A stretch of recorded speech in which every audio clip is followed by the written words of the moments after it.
கர்த்தருக்குள் பிரியமானவர்களே, July 3 Elon G white அம்மையார் அவர்களுடைய மாரநாதா புத்தகம், பக்கம் 367. இன்றைய தியானத்திற்காக தெரிந்து கொள்ளப்பட்ட தலைப்பானது சத்தியம் கரைப்படுத்தப்பட்டது. வசனம் மத்தேயு 24வது அதிகாரம் 23வது வசனம். அப்பொழுது இதோ கிறிஸ்து இங்கே இருக்கிறார், அதோ அங்கே இருக்கிறார் என்று எவனாகிலும் சொன்னால் நம்பாதேயுங்கள். மருள விலகையின் பணி இறுதி வளர்ச்சி அடைவதற்கு முன்னர் மக்கள் பற்றி கொண்டிருக்கும் விசுவாசத்திலே குழப்பம் ஏற்படும். தேவனுடைய ரகசியம் பற்றி தெளிவான திட்டமான கருத்துக்கள் இருக்காது. ஒன்றன் பின் ஒன்றாக சத்தியம் தூய்மைக்கேடடையும். எல்லா நாடுகளிலும் சத்தியம் ஒரு சாட்சியாக கூறி அறிவிக்கப்பட்ட பின்னர் எண்ணி பார்க்கக்கூடிய ஒவ்வொரு வல்லமையும் செயல்படுத்தத்தக்கதாக அமைக்கப்படும். இதோ கிறிஸ்து இங்கே இருக்கிறார், அதோ அங்கே இருக்கிறார்.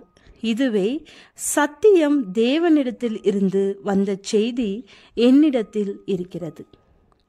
ஒரு மாபெரும் வெளிச்சத்தோடு என்னை அனுப்பி இருக்கிறார் என்று கூச்சலிடும் பலதரப்பட்ட குரல்களினால் உள்ளங்களில் குழப்பம் ஏற்படும். சபையின் முக்கிய தனித்தன்மை வாய்ந்த அடையாளங்கள் அகற்றப்படும். நமது விசுவாசத்தின் தூண்களை நொறுக்கி போடுவதற்காக ஒரு முயற்சி எடுக்கப்படும். பொய்யான ஓய்வு நாளை உயர்த்தி காட்டுவதற்காக அதிக தீர்மானமான முயற்சி ஒன்று எடுக்கப்படும். அவர் ஆசீர்வதித்து பரிசுத்தமாக்கிய நாளை பிடுங்கி எறிந்து போடுவதன் மூலமாக தேவனை நிந்திப்பதற்கான முயற்சி எடுக்கப்படும்.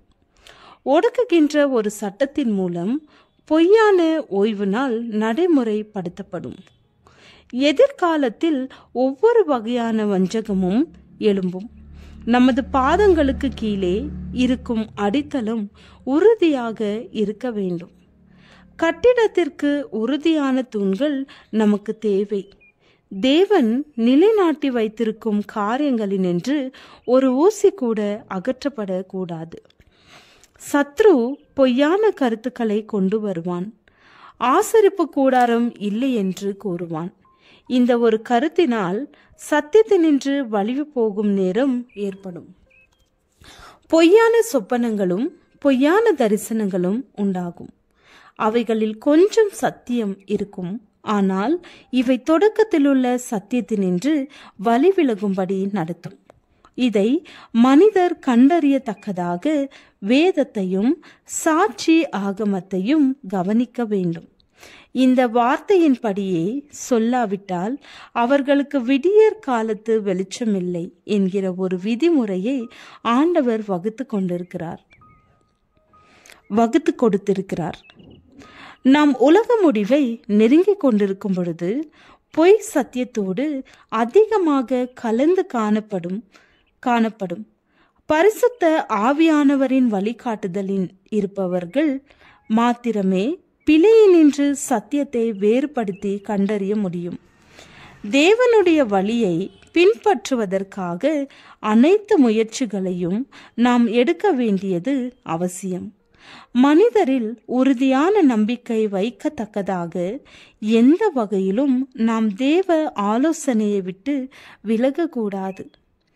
ஆண்டவர் பேரில் விசுவாசம் வைத்திருக்கிறவர்கள் மீது தளர்வில்லாத விழிப்போடு இருக்கத்தக்கதாக ஆண்டவரது தூதர்கள் நியமிக்கப்பட்டிருக்கிறார்கள். இந்த தூதர்கள் நமது அனைத்து தேவையின் நேரங்களிலும் நமக்கு சிறப்பான முறையில் உதவி செய்வதற்காக காத்திருக்கிறார்கள். ஒவ்வொரு நாளும் விசுவாசத்தின் முழு நிச்சயத்தோடும் ஆண்டவரிடத்தில் வர வேண்டும். ஞானத்திற்காக அவரை நோக்கி பார்க்க வேண்டும். தேவனுடைய வார்த்தையினால் வழிநடத்தப்படுகிறவர்களாக பொய்மைக்கும் சத்தியத்திற்கும் உள்ள வேறுபாட்டையும் பாவத்திற்கும் நீதிக்கும் உள்ள வேறுபாட்டையும் நிச்சயத்தோடு தெளிவாக கண்டடையலாம் என்பதே. ஜெபம்.